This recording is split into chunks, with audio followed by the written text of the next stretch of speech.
سلوناتيو زكيتن بتقات. الحمد لله نشر بقدرته البشر وصرف بحكمته وقدر وابتعث محمدا إلى كافة أهل البدو والحضر. الحمد لله رب العالمين حمدا طيبا طاهرا مباركا فيه مباركا عليه ملء السماوات وملء الأرض وملء ما بينهما وملء ما شاء ربنا من شيء بعد. أهل الثناء والمجد أحق ما قال العبد وكلنا لله عبد. أشهد أن لا إله إلا الله وحده لا شريك له، له الملك وله الحمد وهو على كل شيء قدير. يا من كلما نودي أجابا، ومن بجلاله ينشئ السحابا، ويا من كلم الصديق موسى كلاما ثم ألهمه جوابا، ويا من رد يوسف بعد در إلى من كان ينتحب انتحابا، ويا من اختار آل عمران وجازاهم بما قدموا الثوابا، ويا من خص أحمد باصطفاء وأعطاه الرسالة والكتابا. أشهد أن سيدنا وإمامنا وقرة أعيننا محمدًا عبد الله ورسوله، البشير النذير والسراج المظهر المنير، خير الأنبياء مقاما وأحسن الأنبياء كلاما، لبنة تمامهم ومسك ختامهم. ختم الله به الرسالة وهدى الله به من الضلالة وبصر به بعد العمى، فتح الله به أعينا عميا وآذانا صما وقلوبا غلفا. فصلوات الله وسلامه عليه ما اتصلت عين بنظر ووعت أذن بخبر، وسلم تسليما كثيرا. أغر للنبوة خاتم من الله نور يلوح ويشهد، وضم الإله اسم النبي إلى اسمه إذا قال في الخمس المؤذن أشهد، وشق له من اسمه ليجله فذو العرش محمود وهذا محمد. نبي أتانا بعد يأس وفضرة من الرسل والأوثان في الأرض تعبد، فأمسى سراجا مستنيرا وهاديا يلوح كما لاح الصقيل المهند، وأنذرنا نارا وبشر جنة وعلمنا الإسلام فالله نحمد. أيها المباركون عباد الله، أوصي نفسي الخاطئة وإياكم بتقوى الله. وقد قال تعالى: ولقد وصينا الذين أوتوا الكتاب من قبلكم وإياكم أن اتقوا الله. يا أيها الذين آمنوا اتقوا الله حق تقاته ولا تموتن إلا وأنتم مسلمون. يا أيها الذين آمنوا اتقوا الله وقولوا قولا سديدا يصلح لكم أعمالكم ويغفر لكم ذنوبكم، ومن يطع الله ورسوله فقد فاز فوزا عظيما. أيها المؤمنون عباد الله، زاري بأ الله فكاد የአንድን ትልቅ ቤተሰብ ገድል እናነሳለን። አሉ ዒምራን ቁርአን ላይ ከበቀራ ቀጥሎ ስያሜ ስለተሰጠው ቤተሰብ የዒምራን ቤተሰቦች እነማን ናቸው ብሎም የነሱ የጽዳት መገለጫ ስለሆነችው መርየም አለይሃ ሰላም እናነሳለን። ይህን ርዕስ የመረጥንበት መሰረታዊ ዓላማ አሁን ባለንበት የፈተና ወቅት የሶሻል ሚዲያ አብዮት ወጣቱ ለስሜት ቅርብ እንዲሆን አስገዳጅ ሁኔታዎች ባሉበት ተጨባጭ ቁጥብነት፣ ጽዳት፣ ራስን መጠበቅ በተለይ ለሴቶቻችን ለልጆቻችን መርየምን ዛሬ ተምሳሌት አድርገን እናነሳለን። የብፁዕነት መገለጫ ራሷን የጠበቀች አላህ ያከበራት ከዓለማት ሴቶች በዘመኗ ከነበረውት የመረጣት መርየም አለይሃ ሰላም አላህ ያከበራት ያላቃት ሴት። ቁርአን ውስጥ በሴት ስም የተጠራ ምዕራፍ የለም የሷ ስም ቢሆን እንጂ ሱረቱ መርየም። ቁርአን ውስጥ የሌላ ሴት ስም በስም አልተጠቀሰም የሷ ስም ቢሆን እንጂ 33 ጊዜ አላህ ቁርአን ላይ ስሟን ጠቅሶታል መርየም ይያል። እንዴት ቢያከብራት፣ እንዴት ቢያልቃት፣ ምን አይነት ሴት ሆና አግኝቷት ነው አላህ እንዴት ነው ከፍታዋን የሰቀለው?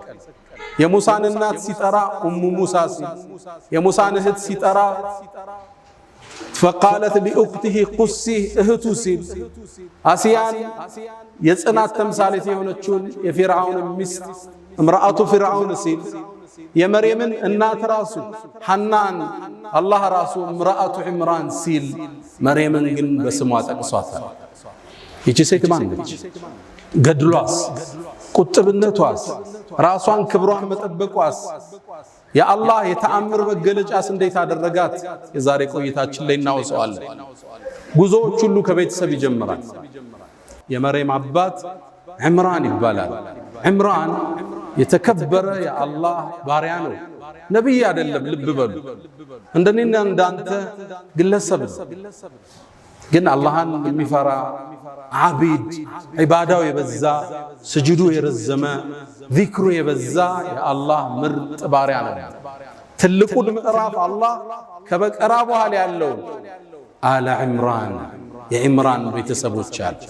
ይህ ቤተሰብ ታሪክ ሰርቷል፣ ትውልድ ለውጧል፣ የአላህ ተአምር መገለጫ ሆኖ አልፏል። ሊወሳም ግድ ይለዋል። አላህ ከመረጣቸው ባሮች ውስጥ አንዱ ይሄም ቤተሰብ ነው። ኢነላህ የአንተ ጌታ አላህ ኢነላህ አስጠፋ አደምን መረጠ፣ ወኑሐን ኑሑን መረጠው፣ ወአለ ኢብራሂም የኢብራሂምን ቤተሰብንም መረጠ፣ ወአለ ዒምራን የኢምራንንም ቤተሰብ አላህ መረጠ። على العالمين በዓለማት ካሉት ሁሉ ذرية بعضها من بعض والله سميع عليم የተመረጠ ቤተሰብ። እዚህ ቤተሰብ ውስጥ አንዲት ብፁዕ ልጅ ወጣች። እሷም ኡሉል ዐዝም ሚነ ሩሱል ከሆኑት ውስጥ አንዱን ነቢዩላህ ዒሳን ኢየሱስን ለመውለድ በቃች። ታሪኩ የሚጀምረው እንዲህ ነው።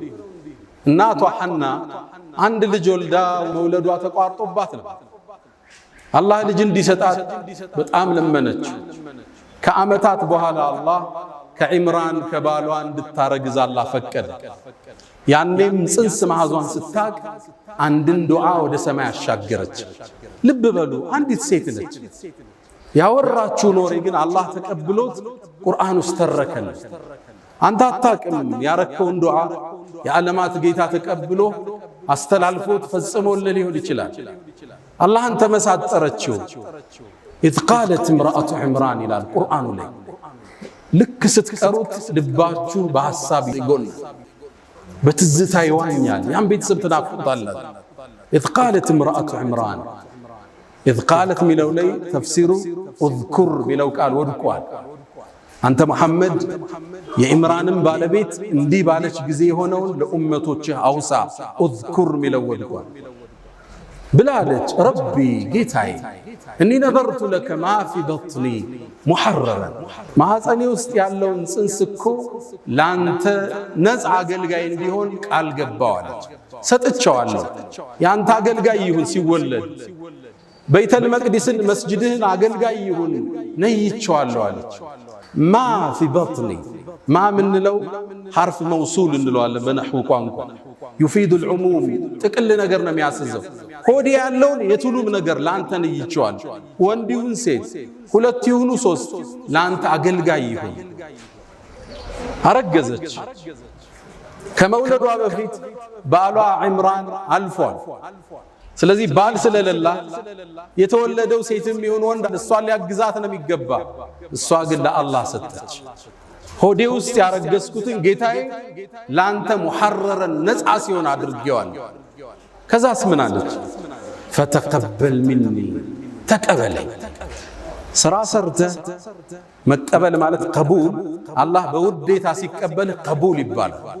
እዛ ነው ነቢዩላህ ኢብራሂምና እስማዒል የከዓባን ግንብ እያነሱ ረበና ተቀበል ሚና ኢነከ አንተ ሰሚዑል ዓሊም፣ ጌታችን ተቀበለን። ኸይር ትሰራለህ፣ ቁርአን ትቀራለህ፣ ዘካት ትሰጣለህ፣ እንዲቀበልህ ግን ሰማይን ታንኳኳለህ። ጌታዬ ተቀበለኛል። ኢነከ አንተ እኮ ሰሚዑን ዓሊም፣ ሰሚነ አዋቂን፣ ዱዓዬን ትሰማለህ፣ ዓሊም ንያዬንም የውስጤን ታውቀዋለህ ብላ ሰማይን አንኳኳች። ፈለማ ወضዐትሃ ልክ ስትወልድ ግን ወንድ አልነበረ። ሴት ተወለደች። የጠበቀችው ወንድ ሆኖ ዳዕዋን የሚያግዝ የዒምራንን የባሏን ኃላፊነት የሚወጣ መስጂድ የሚኸድም በኒ እስራኤሎችን ለማቅናት የሚታገል ሰው እንዲሆን ነው ንያዋ። ሴት ወለደች፣ ደነገጠች። ቃለት ብላለች ረቢ ወضዕቱሃ ኡንታ፣ ሴት እኮ ወለዱ።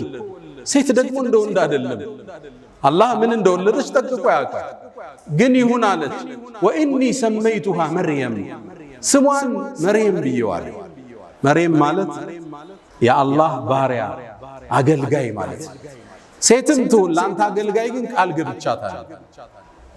ከዛ ባስከተለች አንድ ወፍራም ዱዓ ወኢኒ ኡዒዙሃ ቢከ ወዙርየተሃ ሚነ ሸይጣን ረጂም፣ እኔ እኮ እሷንም ይሁን ከእሷ በኋላ የሚመጣውን ትውልድ ከሸይጣን እንድትጠብቃቸው ጠይቀሃለሁ። ይህ አንዲት ሴት ያደረገችው ዱዓ። የአዛኞች አዛኝ አላህ ግን ዱዓዋን ተቀበላት። ፈተቀበለሃ ረቡሃ ቢቀቡልን ሐሰን፣ ጌታም ስጦታዋን ነዝሯን ተቀበላት። መርየምንም ወአንበተሃ ነባተን ሐሰነን፣ አሳምሮ መርየምንም አሳደገላት። ልብ በሉ ዒምራን ስለሌለ አባት ነበር ለልጅ ስም የሚያወጣው፣ አባቷ ግን የለም። መርየም ስትወለድ የቲም ነች። እሷ ነው ስም ያወጣችላት። ወኢኒ ሰመይቱሃ መርየም፣ መርየምን አላህ ጥበቃ አደረገላት። ስትወለድ ሸይጣን አልነካትም መርየም። ነቢዩና ሙሐመድ ሰለላሁ ዐለይሂ ወሰለም ከማ ፊል ቡኻሪ ምን ሐዲስ አቢ ሁረይራ፣ አቡ ሁረይራ ባስተላለፉት ላይ ማ ሚን በኒ አደም ይውለድ፣ የአደም ልጅ እኮ ማንም አይወለድም። ማንም ነቢያትም ሩሱሎችም ሸይጣን ሆዳቸውን ሲወለዱ ጠላትነቱን ሊገልጽ ሆዳቸውን ሕፃኑን ይመተዋል። ያኔ ፈየስተሂሉ ሷሪኸን፣ ሕፃኑ ያለቅሳል። እዛ ነው የሚጀምረው። መጣህ ብሎ ነው የሚቀበለው። መርየምንና ልጇን ሲቀራሉ ነቢዩ ዓለይሂ ሰላቱ ወሰላም ፈተቀበለሃ ረቡሃ ቢቀቡልን ሐሰን። ለሌላ ነቢያቶች ያልሰጠውን ዕጣ ለእሷና ለልጇ ለልጅ ልጇ አላህ ተቀበለ። አንተ የምታደርገው ዱዓ የሰማይን በር ከፍቶ ተአምር ሊፈጽም ይችላል። ይህን ነው አላህ ሊያስተምረን የፈለገ። መርየምም ማደግ ጀመረ። እናቷ ለቤተል መቅዲስ አገልጋይ ነይታታለች። ስለዚህ ወደዛ የምትሄድበት እድሜ ሲደርስ ሴት ነች። መስጂድ ውስጥ ገብታ እንዴት ታገልግል? እዛ ውስጥ እንዴት ነው የምትኖረው? ማን ይንከባከባት? ኃላፊነት የሚወስድ ሰው ያስፈልጋል። መጣችና ዘከሪያ የመጀመሪያ ልጇን ያገባ ባሏ ነው ነቢዩላህ ዘከሪያ። መጣች፣ ጥያቄ ያቀረበች፣ መርየምን ተረከቡኝ አለች። እዛ ውስጥ ገብታ መስጂዱ ኑሮዋ እዛ እንዲሆን እዛው እንድትሰግድ አላህ እንድታመልክ ሰጋጆችን እንድትከድም ነው። ዘከሪያ መውሰድ ሲፈልግ ግን የዒምራንን ቤተሰብ ልቅና የሚያውቁት ቀሳውስቶች ዑለማዎቹ እኛም እድሉ ይገባናል። መርየምን ለመንከባከብ ግጭት ተፈጠረ፣ ውዝግብ ተፈጠረ። ውዝግቡንም ለመዳኘት አንድ ሐሳብ ቀረበ። በቃ ዕጣ እንጣጣ፣ እንጨት እንጣጣ፣ እሱ ይዳኘን ተባለ። ሻሉ እንጨቶች ያዙና የሚፈስ ወንዝ ላይ ወስደው ጣሉት። ከወንዙ ፍሰት በተቃራኒ የሄደለት ሰውዬ እንጨቱ እሱ መርየምን ይንከባከባል ተባለ። እንጨቱም ሲጣል ለዘከሪያ ወጣለት። ልባቸው እንዲረጋጋ እንደገና ሞከረ፣ ለሱ ወጣ። 3 ጊዜ ለዘከሪያ ወጣ። ለዛ ነው አላህ ወከፈለሃ ዘከሪያ፣ እሷን የመንከባከብ ኃላፊነትም ዘከሪያ ወሰዳል። ለነቢዩ ዓለይሂ ሰላቱ ወሰላም የነ መርየምን የነ ዘከሪያን ታሪክ ይተርክላቸውና ዛሊክ ይሃውን የነገርነው እኮ ሚን አንባኢል ገይብ ከሩቅ ሚስጥር ነው የነገረን። አንተ እኮ ከነሱ መሃል አልነበርክም። ዕጣ ሲጣጣሉ አዩሁም የክፍሉ መርየም፣ መርየምን እኔ ነው የሚገባኝ እኔ እያሉ ዕጣ ሲጣጣሉ እኮ አንተ መሐመድ እነሱ መሃል አልነበርክም። ወማ ኩንተ ለደይህም ኢዝ የኽተሲሙን፣ እነሱ መሃል ውዝግብ ሲፈጠር መች ነበርክና ይላቸዋል። አህመድ ዲዳት የንጽጽር ኤክስፐርቱ ይሄን አንቀጽ ሙእሚን ሲቀራው እንባውን መቆጣጠር አይችልም ይላል። አላህ ለመልእክተኛው ዓለይሂ ሰላቱ ወሰላም ከመቶ ዓመታት በፊት የነበረን ክስተት ዘግቦ እየነገራቸው ነው። የነበረውን ፍጭት፣ ውይይት፣ ማን ነው የሚገባው ይሄን ውዝግብ ሁሉ አላህ ለመልእክተኛው በወህይ የገለጠላቸው። መርየም ማደግ ጀመረች። ቤተል መቅዲስ ውስጥ ገባች። ሚንከባከባት ዘከርያ ነው። ልብስ ይወስድላታል፣ ምግብ ይወስድላታል። እንክብካቤ ላይ ነው። መርየምን አላህ ከልጅነቷ ጀምሮ ከራማ ሰጣት። ከራማ ማለት ለሌሎቹ ብዙ ጊዜ የማይከሰት ክስተት አላህ በእጅህ እንዲፈጸም ሲያደርገው ማለት ተአምር ይታይባት ነው። ታዲያ አንዴ ዘከርያ ደነገጠ። በገባ ቁጥር ምግብ ያገኛል። እንደኔ አይደል እንዴ እሷን የመንከባከብ ኃላፊነት የምወስደው? ምግብ ማን አመጣላት? ያልፈዋል። ኩለማ ደኸለ ነው የሚለው ዘከርያ ወደ እሷ በገባ ቁጥር ሁሌም ምግብ ያገኛል። ወጀደ ዐንደሃ ሪዝቃ ምግብ ያገኛል። አንዴ ጨነቀው። እንዲጠይቅም ያስገድደው አንድ ምክንያት አገኘ። የክረምቱን ምግብ አላህ በበጋ ይሰጣታል። በበጋ ማይገኘውን በክረምት ይሰጣታል። ዘከርያ ተገረመ። ያ መርየም አንቺ መርየም ሆይ አና ለኪ ሃዛ ይሄ ነገር ከየት ነው የመጣው አለ። ያመጣልሽ ሰው አለ? እንዴት የክረምቱን በበጋ አገኘሽ? አንድ መልስ መለሰች። ቃለት ሁወ ምን ዐንድላህ ይሄ የምታየው ሲሳይ ከአላህ ዘንድ እንዴ አለ ዘከርያ። ኢነላህ የርዝቁ መን የሻ ቢገይሪ ሒሳብ አለ። አላህ እኮ ለፈለገው ባሪያ ያለ ምክንያት ያለ ሒሳብ ይሰጣል አለች። ከባድ ንግግር። ነቢይ ነው እሱ። እንዲህ አይነት የቂን ከታናሿ ልጅ አየ። ሁናሊከ አላህ ነቢዩላህ ዘከርያ ልጅ አልወለደም ነበር። እድሜው 120 ዓመት ደርሷል። ሚስቱ 98 ዓመቷ ነው። ወካነት امرأة عاقرا ማነች በዚህ ላይ እንዴት ታዲያ አላህ ያለ ገደብ እንዲሚሰጥ የበጋውን በክረምት ከሆነ እኔ ባረጅም ሚስቴ መሃን ብትሆንም ልጅ አይሰጠኝም እንዴ? ቻይ ነው አላህ አለ። የመርየምን ክስተት ሲያይ ወንድኔው ተነሳ። ሁናሊከ አላህ እዛ ቦታ አለ። በአረበኛ ቋንቋ ሁና ስንል እዚህ ማለት ነው። ሁና ከስንል ትንሽ ፈቀቅ ሲል ነው። ሁናሊከ ስትል በጣም ሲርቅ ነው።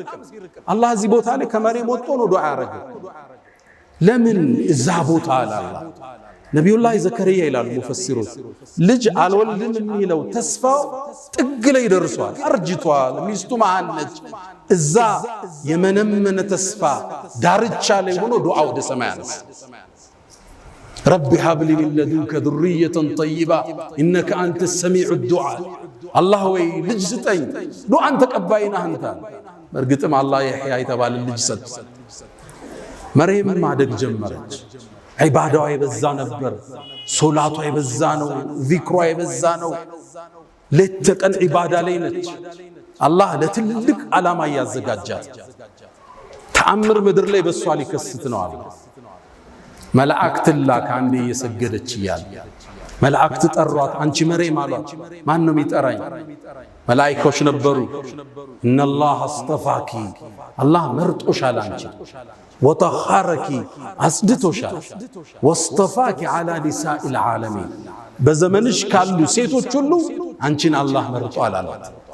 ያ መርየም አንቺ መርየም እቁኑቲ ሊረቢኪ ወስጁዲ ወርከዒ መዐ ራኪዒን ከሰጋጆች ጋር ኢባዳሽን ጠንክሪ ለትልቅ ዓላማ ታጭተሻል አሏት መላእክቱ።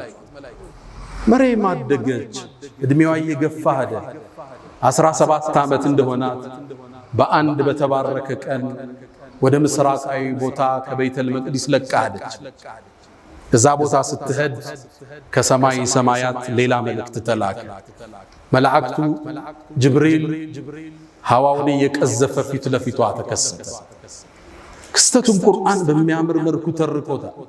ይሄን ትረካም የኛው ነጃሺ ይሄ መስጂድ የተሰየመላቸው ታላቁ ንጉስ ሲሰማ እንባቸውን መቆጣጠር አልቻለም። አላህ እንዲህ ይላል ወዝኩር ፊል ኪታብ መጽሐፍ ውስጥ አውሳ መርየምን አውሳ ኢዝ እንተበዘት ሚን አህሊሃ መካነን ሸርቅያ ከቤተሰቧ በምስራቃዊ በኩል ተገንጥላ በሄደች ጊዜ ፈተኸዘት ሚን ዱኒሂም ሒጃባ ራሷን ጋርዳ ወደ ዒባዳ ወደ ተፈኩር ቁጭ አለች መርየም። ፈአርሰልና ኢለይሃ ሩሐና እኛም ጅብሪል ላክነዋል። ሩህ ስሙን ጅብሪልን አላህ ሩህ ይለዋል።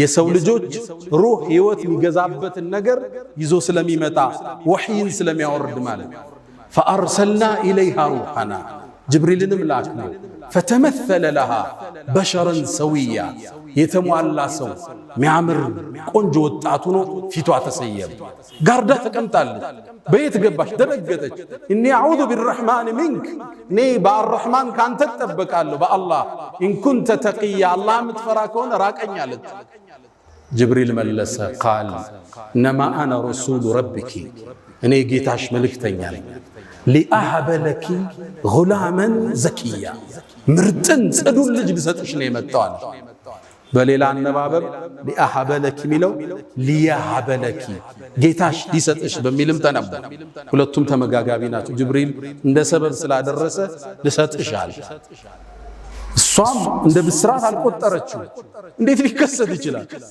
እኔ ትዳር ይዤ ከባሌ አረገዝኩ አይባል አሊያም ማምጽ ጋለሞታ አይደለም በዝሙት ምሰራ ልጅ እንዴት ሊኖረኝ ይችላል አለች ጅብሪል ቃል ብሎ አለ ከذلك ነገሩ እንዳልሽው ቃል ረቡኪ አላህ ግን ይልሻል هو علي هين ይሄን ተአምር መከሰት ለኔ ቀላል ነው ብሎሻል ولنجعله آية للناس اللهم لسو ልጆች ምትወልጂው ልጅ የተአምራት መገለጫ ሊያደርገው ورحمة منا كاللهم زند ازنت ليهون السلة تكتلت وكان أمرا مقضيا مريم به قداي كلاي وصاني الفبت على جبريل كزام نبي عليه الصلاة والسلام لله جبريل ودمع سنوع افالبات مريم وديون ورقزج ستارقز ايشي بزو سيدنج بعبادو عم تتاوقنج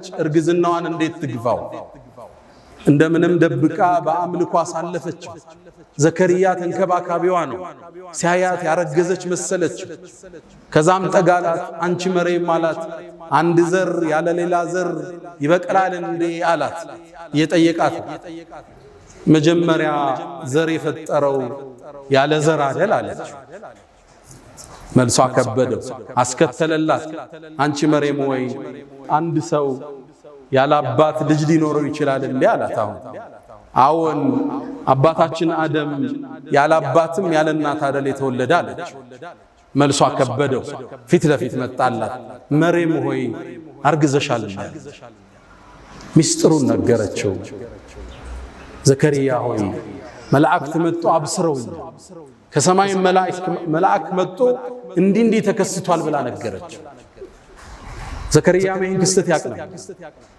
ምጧ እየጨመረ ሄደ ማንተኗ እርግዝናዋ በትክክለኛው የሙፈሲሮቹ ንግግር 9 ወር ቆይታለች የመጨረሻ የመውለጃ ጊዜዋ ሲደርስ ተገንጥላ ከቤተሰቦቿ ራቀች አዋልዱኝ እንዳትል ከማን አረግስኩ ልትል ታገሺ ብሏታል አላህ ተአምር ሊከሰት ነው ብሏታል ብቻዋን ርቃ ሄደች መካንን ቀሲያ ነው ብለዋል ከዛም የደረቀ የቴምር ዛፍ አለ እሱን ተደገፈች ምጡ መጣባት ልብ በሉ የ17 ዓመት ወጣት በዚህ ላይ ድንግል ነች አዋራጅ በዙሪያዋ የለም ምጡን ብቻዋን ያማጠችው ምጥ ከባድ ነው ድንግል ለሆነች ሴት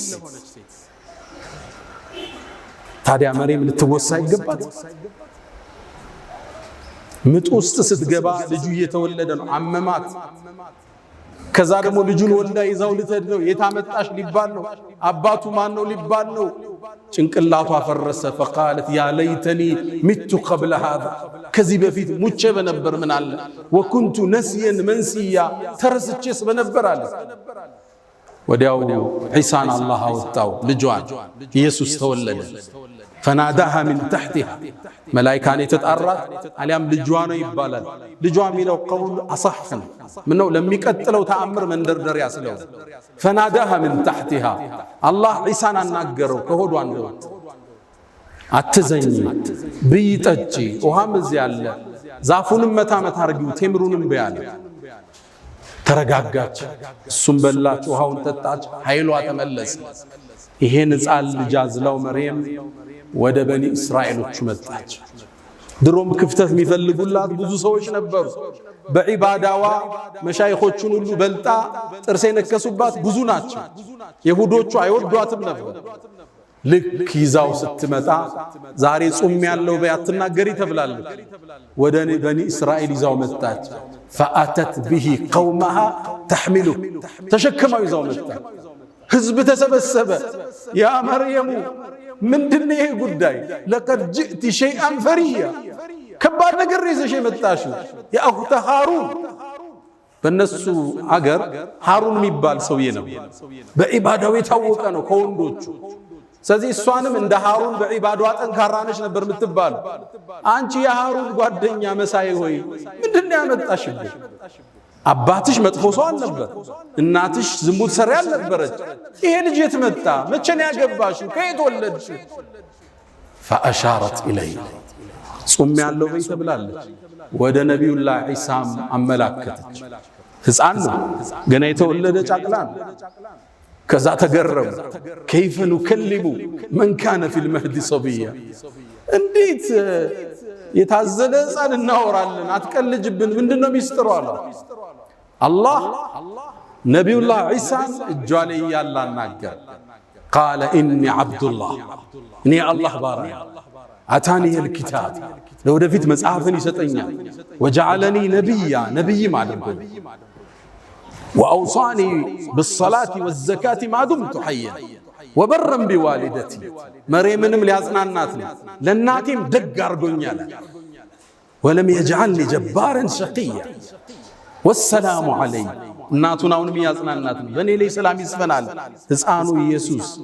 والسلام علي يوم ولدت ويوم أموت ويوم أبعث حيا الله ያለ አባት ልጅ ፈጥሮ ለበኒ እስራኤል አሳያቸው። ሁሉን ነገር ቻይ ጌታ እንደሆነ ገለጠላቸው። ሕፃን ልጅ እንደማይናገር ያውቃሉ። አናግሮ አላህ አሳያቸው። ይሄ ሕፃን ነገ ትልቁ ነው ይላካል፣ ተከተሉት ማለት አላህ አስከትሎ ምን አለ? ذلك عيسى بن مريم ኢየሱስ ማለት እንግዲህ ይሄ ነው። አላህ እኮ ልጅ ሊይዝ አይገባው። ሱብሃነ ጥራት ይገባው። ኢየሱስ እንዴት ልጁ ሊሆን ይችላል? እንዴት የጌታ ስልጣን ተጋሪ ሊሆን ይችላል? ذلك عيسى بن مريم የመርየም ልጅ ኢየሱስ ማለት ይሄ ነው እንግዲህ አለ። አላህ ልጅ ሊኖረው አይገባም። ሱብሃነ አንድ ነገር ሲፈልግ ሁን ይለዋል፣ ይሆናል። አላህ ኢየሱስን ልጅ አድርጎ ሊይዝ አይገባው ማለት። ኢየሱስም ንግግሩ ሲቋጭ ምን አለ? አላህ እኮ ረቢ የኔ ጌታ እሱ ነው፣ ወረብኩም የናንተም ጌታ ፈዕቡዱ ተገዙት፣ هذا صراط مستقيم ቀጥተኛው መንገድ ይሄ ነው አላቸው። ከዛ ትልቅ ቤተሰብ ከዚች ብፁዕ ወጣት ኢየሱስ የተባለ ከታላላቅ ነቢያቶች አንዱ የሆነ ኡሉል ዐዝም ሚነ ሩሱል ምድር ላይ ተከሰተ። ጥብቁነት ሽልማት አለው። ቁጥብነት ደረጃን ከፍ ያረጃል። ራስን መጠበቅ ለሽልማት ለእንደዚህ አይነት ታሪክ ያበቃል። መልካምን እንስራ፣ ከመጥፎ እንራቅ። አላ ወስተግፊሩ ረበኩም ፈጡባ ሊልሙስተግፊሪን። الحمد لله على إحسانه والشكر له على تفضله وامتنانه ولا إله إلا الله تعظيما لشانه وصلى الله وسلم وبارك على رسوله وإخوانه. ውዶች መግቢያ ላይ እንዳልነው የዛሬ ኹጥባ ዓላማችን ይሄ ሶሻል ሚዲያው ወጣቱን ፈተና ውስጥ ከቶታል። ሴቱን ወጣቱ ያልተገባ ግንኙነት መፍጠር ቦይፍሬንድ ገርልፍሬንድ ኤክስህ ማናት ፋሽን የሆነበት ዘመን፣ ልጆቻችን ላይ ስጋት ውስጥ ባደረበት ዘመን ራሷን የጠበቀችውን መርየምን እንደ ሞዴል ማንሳት በእኛ ላይ ግዴታ ሆነ። ራስን የጠበቀች ብፁዕ የነበረች በድብቅም በግልጽም አላህን ያላመፀች ለከፍታዋ መነሻዋ ቁጥብነቷ የሆነን መርየም ዛሬ አውስተናል። እንደምታውቁት ወደ ስሜት የሚጠራን ነገር ብዙ ማዕበሉ ከባድ። ድሮ ሴት ለማየት ከቤት መውጣት ግድ ይላል። አሁን እጆች መሃል የዓለም ሴቶች አሉ ሞባይል ውስጥ። ይህን ፈተና ማለፍ ለዚህ ወጣት ፈታኝ የሆነበት ዘመን። ተደብቆ የሚጎረጉረው ነገር ብዙ ነው። ድብቅነት ተደብቀ የምታደርገው ኻፊደቱን ራፊዓ ሚሰቅልህ የሚጥልህ እሱ አደባባይማ ችግር የለም ለሰው ልታስመስል ትችላለህ። ግን አንተና ሞባይል ብቻችሁን ስትቀመጡ፣ አንተና ሴክሬታሪ ብቻህን ስትሆኑ፣ አንተና እገሊት ብቻችሁን ስትሆኑ ያኔ አላህ አንተን ያያል። መርየም ራሷን ጠበቀች፣ ከፍታን አላህ ሰጣት፣ ለምእመናን ሞዴል አደረጋት። ወለቲ አሕሰነት ፈርጀሃ ያቺ ሀፍረተ ገላዋን የጠበቀችው ብሎ አላህ በክብር ያነሳት። ብዙ እህቶቻችንን እንመለከታለን ሶሻል ሚዲያ ላይ ቭሎግ ሰሪ ሆነዋል። ከንግድ ጋር ማይገናኝ ጀስት ራስን ለመሸጥ ቁንጅናን ለመግለጽ ትዳርን ለመፈለግ ቲክቶክ ላይ ልታያቸው ትችላላችሁ። ይሄ ቦታው አይደለም። ትልቁ ወሲያ ይሄ ብዙ ወንዶች እዛ አደባባይ ላይ የሚያገኙትን ሴት ለትዳር አይፈልጓት። አንዱ ገርል ፍሬንድ ያዘኝ ትላለች፣ አንዷ የተወበተች ልጅ ታሪኳን ስትጽፍ ከዛም በፍቅር ቆየንና ሊያገባ ፈለገ።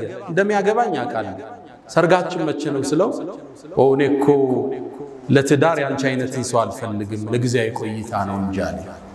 እኔ ለትዳር የምፈልገው እኮ ወንድም አታውቅ፣ ሶሻል ሚዲያዋ ብዙ ረብሻ ውስጥ የሌለች ቁጥብ የሆነች የልጆችን እናት ነው የምፈልጋት። አንቺ እኮ ከወላጆችሽ ከሰረኩሽ እኔ ከኔ ማትሰረቅበት ምን ምክንያት አለ? ሴቶች ራሳችሁን ጠብቁ። ቦይፍሬንድ የሚፈልጋችሁ ካለ ለሽግግር ነው፣ ለትዳር እንዳታስቡ። ሌላኛው አንዱ ቦይፍሬንዱ አውሎ ቆይ ከዛ እንጋባ ስትለው አንቺ ሙእሚን ነሽ አላት። አዎ አለች። ኢነመል ሙእሚኑነ ኢኽወቱን አላት ይባል። ታዲያ ሙእሚኖች እኮ ወንድማማች ናቸው አላት። እኔና አንቺ ፋሚሊ ነን እንጂ ባለትዳር መሆን አንችልም። ራስን መጠበቅ መልካም ዕጣን አያስመልጥም፣ ሽልማትን አይቀማም። ወዳጆች የነቢዩላህ ሹዓይብ ልጅ ወደ ሙሳ ስትመጣ አመጣጧን አላህ ገልጾታል። ወጃአት ኢሕዳሁማ ተምሺ ዐለ እስትሕያ ራሷን ጠብቃ መጣች። ሙሳን የመሰለ አላህን ያናገረን ነቢይ ማግባት ቻለ። ሐያዋ ከትዳር አላገዳት። ቁጥብነቷ ታላቁን የአላህን ነቢይ በማግኘት ልትሸለም ተደረገች። ትልቁ መልእክት መርየምን ያነሳንበት ራሳችን እንጠብቅ። ወጣቶች በተለይ ሴቶች ምንሰማው ታሪክ ብዙ ነው። የብዙ ሰዎች ህይወት እየተበላሸ ፊውቸራቸው እየጨለመ መጫወቻ እየሆኑ ነው የወጣቱ።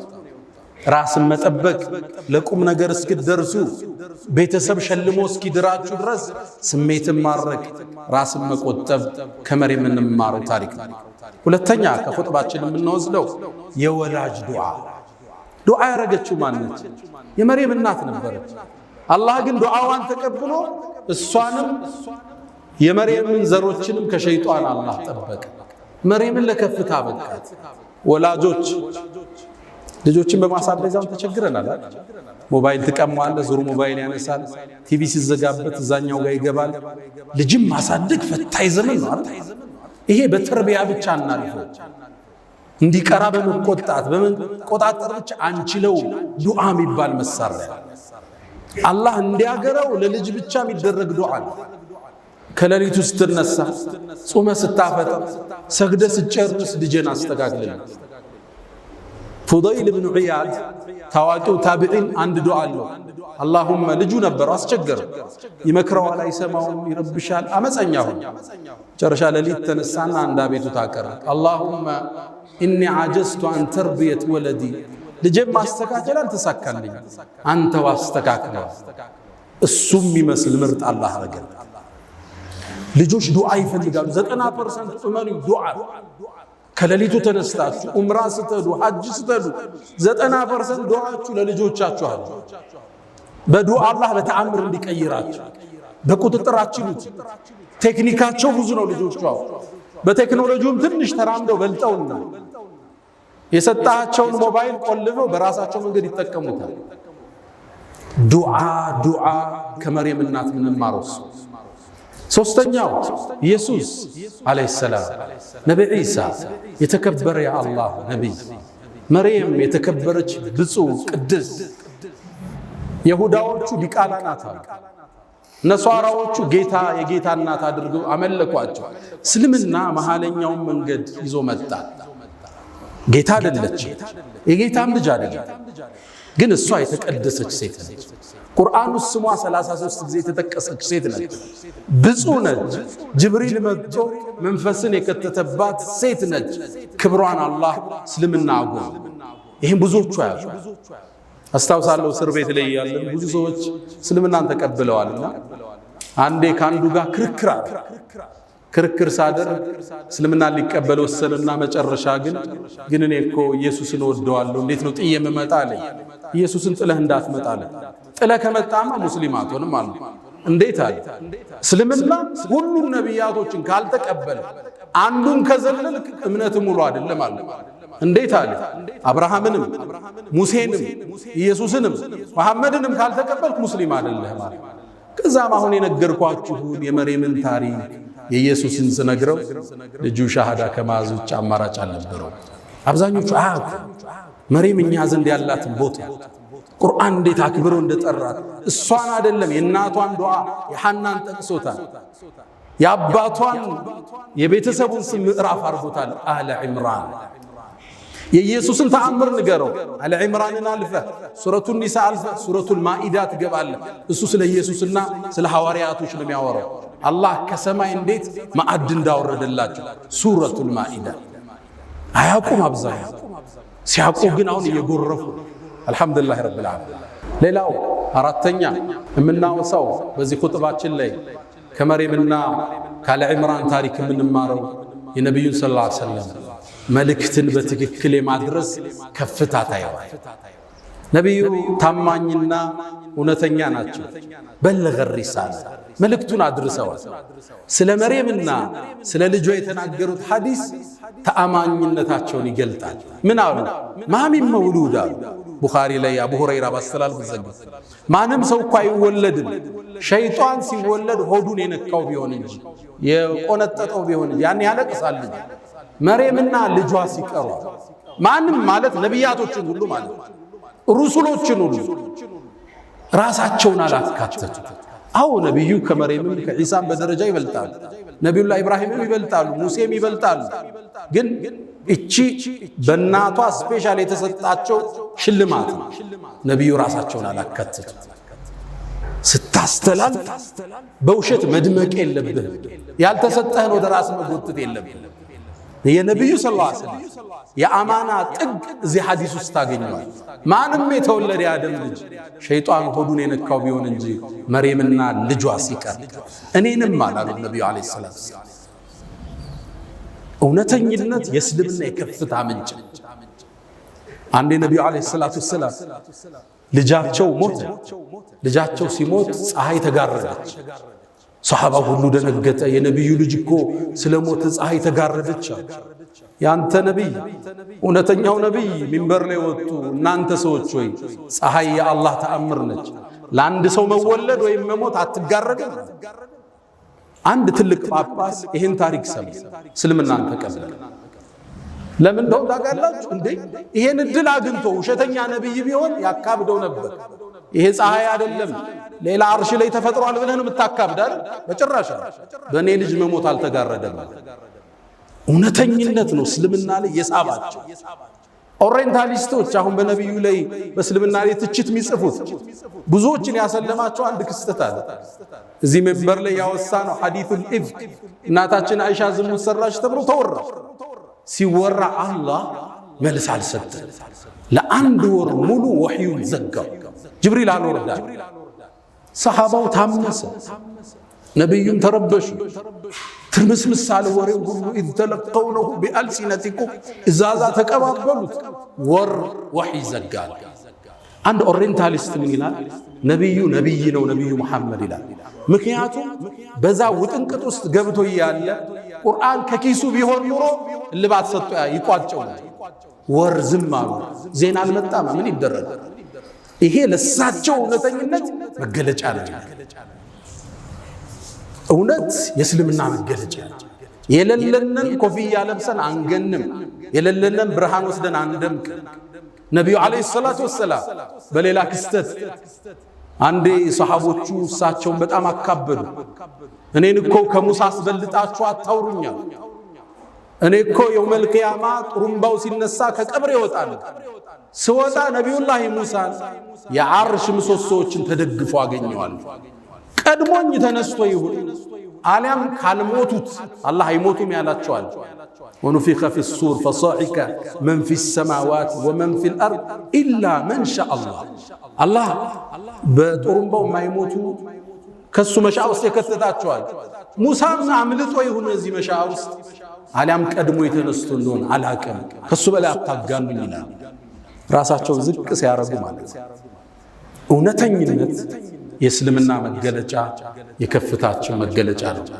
አላ ሰሉ ወሰልሙ ዐላ አልበሺር ነዚር ወሲራጅ ሙኒር ወዐላ አሊሂ ወሰሕቢሂ አጅመዒን ያ መን ቱሒቡነ ነቢየ ሙሐመዳ ሰሉ ዐለይሂ ወሰልሙ ጡለ ልመዳ ፈሰላቱኩም ወሰላሙኩም ኑረን ለኩም بأمسكم وبيومكم ولكم غدا إن الله وملائكته يصلون على النبي يا أيها الذين آمنوا صلوا عليه وسلموا تسليما اللهم صل على محمد وعلى آل محمد كما صليت على إبراهيم وعلى آل إبراهيم وبارك اللهم على محمد وعلى آل محمد كما باركت على إبراهيم وعلى آل إبراهيم في العالمين إنك حميد مجيد اللهم أعز الإسلام والمسلمين وأذل الشرك والمشركين ودمر اللهم أعداءك أعداء الدين اللهم انصرنا في أهل غزة اللهم أرنا فيهم عجائب قدرتك اللهم كن لهم عونا ونصيرا يا أرحم الراحمين اللهم لا تدع لنا في مقامنا هذا ذنبا إلا غفرته ولا هما إلا فرجته ولا دينا إلا قضيته ولا مريضا إلا شفيته ولا غائبا إلا رددته ولا حاجة من حوائج الدنيا والآخرة إلا قضيتها يا أرحم الراحمين اللهم ربنا آتنا في الدنيا حسنة وفي الآخرة حسنة وقنا عذاب النار ألا فأقم الصلاة